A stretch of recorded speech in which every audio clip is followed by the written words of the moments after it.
नमस्कार। हेलो। कल मेरा पहला दिन था, मेरी पहली ब्लॉग थी। पता नहीं, शायद आप लोगों को कॉन्सेप्ट समझ नहीं आया कि क्या। बहुत कम ही व्यूज़ है या लाइक है, जो भी है, लेकिन जितने भी है आई एम हैप्पी। मैं बहुत खुश हूँ।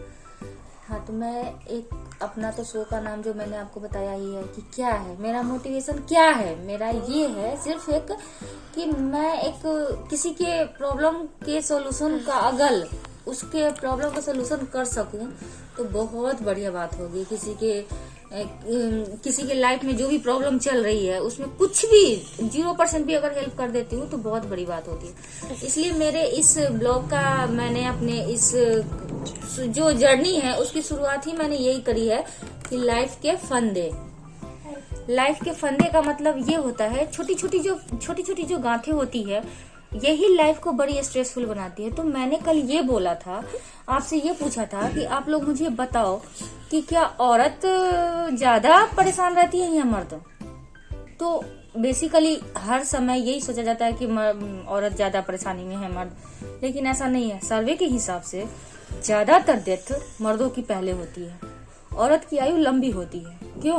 क्योंकि औरत स्ट्रेस में तो रहती है, बट उसका सारा फोकस अपनी बात कह देने में या उसको अपने लाइफ की जो भी प्रॉब्लम होती है वो आंसू गिरा के किसी को बोल के अपना दुख दर्द हल्का कर देती है। लेकिन मर्द ऐसा नहीं कर पाते। मर्द के बचपन की शुरुआत से ही उसे स्ट्रेसफुल में रखा जाता है। आपने कभी देखा एक लड़का का जब जन्म होता है तो परिवार में बहुत खुशियां आती है, अरे बेटा जन्म हुआ बेटा। उसके बाद उसको ये मोटिवेट किया जाता है, अरे बेटा पढ़ो, तुम्हें कुछ करना है, अरे बेटा तुम्ही को तो संभालना है, अरे बेटा तुम्हारे को ही घर देखना है, अरे बेटा तुम्हारे को ही ये करना है, वो करना है, ऐसे करना वैसे कर। बेचारा इसी स्ट्रेसफुल लाइफ में तो धीरे धीरे बढ़ता जाता है। फिर वो एक अच्छा बेटा बनता है, उस टाइम तो बहुत अच्छा है। जब उसकी शादी होती है, अगर वो वाइफ की बात सुनने लगता है या करने लगता है तो माँ नाराज हो जाती है या अपसेट हो जाती है। लोग करने लगता है अरे ये तो जोरू का गुलाम हो गया।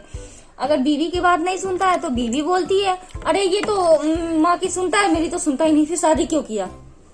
अब वो तो कहीं का रहता ही नहीं है। और सबसे बड़ी बात यह हो जाती है कि वो अपने मन की जो तकलीफ है, जो दुख है, जो दर्द है, वो अपने अलावा किसी को किसी हद तक शेयर भी नहीं करना चाहता है, क्योंकि वो एक सोचता है कि मैं सुपरमैन हूँ और मैं सारी चीजें हैंडल कर देता हूँ। इसी चलते वो इतना स्ट्रेसफुल रहता है। सुबह बिजनेस हो या जॉब हो या कुछ भी हो, निकलता है बड़े शान से बड़े से, फिर थका हारा घर में आता है। उसे ये मन में होता है अरे कोई मेरे से प्यार से बोले, मेरी वाइफ है तो वो मुझे कुछ ऐसा बोले कि हाँ ठीक है कि मेरे से अच्छा से बात कर लिया या कुछ भी ऐसा कर ले।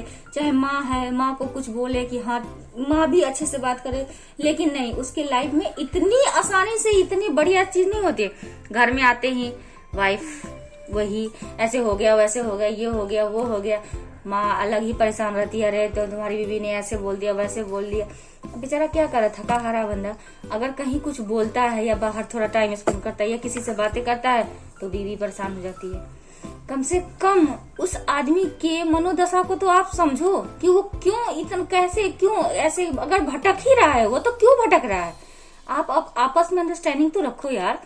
ऐसा नहीं होता है कि सारे मर्द गलत है, और मैं ऐसा भी नहीं बोलती हूँ कि सारी औरत गलत है। अगर 20% मर्द गलत है तो 80% मर्द बहुत अच्छे हैं, उनकी थिंकिंग बहुत अच्छी है। वो अंदर ही अंदर घुट रहे हैं अपनी लाइफ से, अपने आप को इतना स्ट्रेसफुल कर रहे हैं कि ज्यादातर सुसाइड की केसेस हो रहे हैं तो मर्द कर रहे हैं। क्यों? क्योंकि ना वो दर्द अपनी बयां कर सकते हैं और ना ही अपने रिस्पॉन्सिबिलिटी को छोड़ भी सकते हैं। कुछ भी हो, हम लोग तो यही है ना कि अगर घर में आए, अरे ये सामान नहीं है, वो सामान नहीं है, अरे आप तो इतना ही कमाते हो, आप ये करते हो, वो करते हो। हम बहुत काम कर लेते हैं, ऐसा नहीं है। बट ये भी तो आप देखो, बाहर जाके पैसे कमा के पूरे परिवार को एक गुच्छे में ऐसे बांध के रखना। मर्द एक अपने फैमिली को, अपने सारे रिलेटिव को एक गुच्छे में बना के बांध के बोलता है, बांध के रखता है हमेशा कि मेरा परिवार एकत्रित रहे, चाहे उसको सेव रखे। हर बच्चे की यही होती है, अरे मेरे पापा सुपरमैन है। तो किस लिए? इसीलिए। लेकिन उसके बाद अगर कोई इनकेस कुछ ऐसी गलती हो जाती है, कुछ ऐसा फॉल्ट हुआ, तो सीधे ब्लेम किस पे आता है? आदमी पे। अरे ये आदमी ही गलत होगा, आदमी ही गलत है। किसी की भी थिंकिंग यही होती है। अगर एक तरफ लेडी है, एक तरफ जेंट्स है, अगर कुछ ऐसा हुआ तो लोग डायरेक्ट लेडी की बात सुनेंगे नहीं, कुछ भी नहीं करेंगे, सीधा आरोप ये लगाएंगे कि अरे इसी ने कुछ किया होगा। तो उसको भी आपको समझना पड़ेगा कि हर चीज में मर्द की गलती नहीं होती है, औरत भी इसके लिए जिम्मेवार होती है।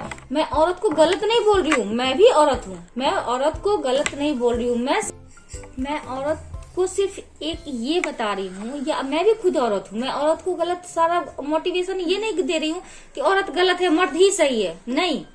मैं एक सिचुएशन के हिसाब से बता रही हूँ कि आप एक मर्दों की थिंकिंग के बारे में भी सोचो कि वो क्या चाहते हैं और वो कितने स्ट्रेसफुल है, उनको एब्जॉर्ब करो। अगर उनकी कोई तकलीफ है तो पहले उनको सुनो तो सही आप कि उनकी क्या तकलीफ है, उनके सामने डिस्कस करो, उनसे बात करो, उनसे फ्रेंडली रहो।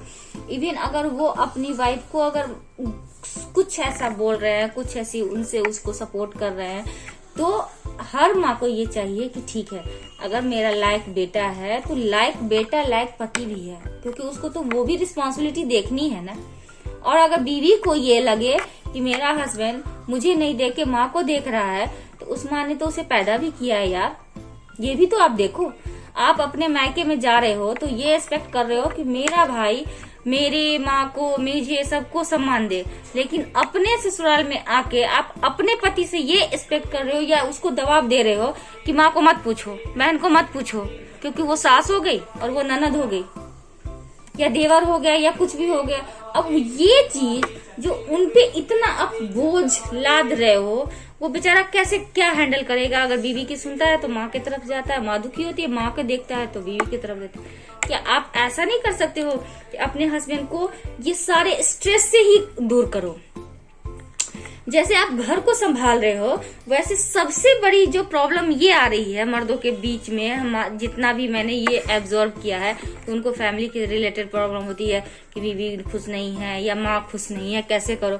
अगर आप चाहोगे ये प्रॉब्लम को यूं चुटकी में दूर कर सकते हो। पता है कैसे? क्योंकि ये बहुत छोटी प्रॉब्लम है। अगर आपने अंडरस्टैंडिंग रख ली और अपने परिवार से, अपने ससुराल में, अपने मायके में अपने रिश्ते को अंडरस्टैंडिंग तरीके से बना लिया, और अपने हस्बैंड को, अपने भाई को, या कुछ जिस पे हो, जो मर्द की कैटेगरी में जहां भी आ रही है, आपने उनको फ्री रख दिया, फ्री माइंड में, फिर वो देखो कि कितने हैप्पी रहते हैं, फिर आपकी लाइफ कितनी हैप्पी हो जाती है।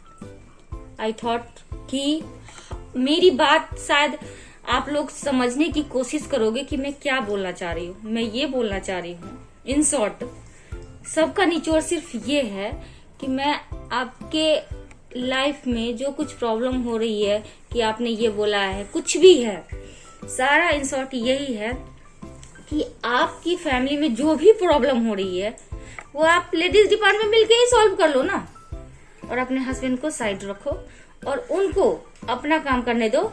फिर वो देखो स्ट्रेसफुल बिल्कुल नहीं रहेंगे और आपकी लाइफ बिल्कुल हैप्पी हो जाएगी। तो मेरी जो इस कॉन्सेप्ट का जो नाम है कि लाइफ के फंदे, इस फंदे को, एक गांठ को आप खोल के देखो और आपकी फैमिली बहुत अच्छी हो जाएगी। तो आई होप आपको मेरा ये कॉन्सेप्ट अच्छा लगा होगा या आपको मेरी बात समझ में आई होगी। कल मैं फिर आपके सामने एक नए रिलेशनशिप के साथ, एक नई अंडरस्टैंडिंग के साथ, एक नए बात को बताऊंगी, और उससे रिलेटेड अगर आपको कोई क्वेश्चन ऐसे करनी है कि एक बहू और एक सास का रिश्ता कैसा होना चाहिए और क्यों प्रॉब्लम आ रही है इनके बीच में, और ऐसा हर फैमिली में क्यों हो रहा है, इसके ऊपर मैं आपको बताऊंगी। और ये बताऊंगी कि किस हद तक आप अपने फैमिली में ये प्रॉब्लम आने नहीं देंगी, और ऑलवेज हैप्पी, ऑलवेज स्माइल। और सबसे बड़ी बात, चाहे कुछ भी हो जाए, हंसना नहीं भूलना, हंसते रहना। Okay, bye.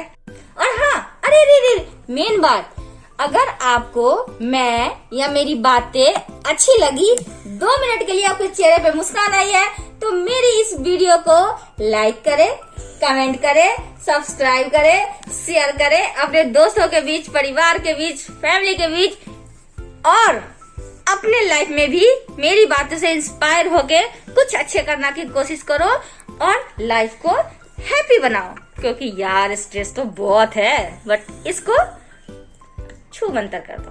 बाय।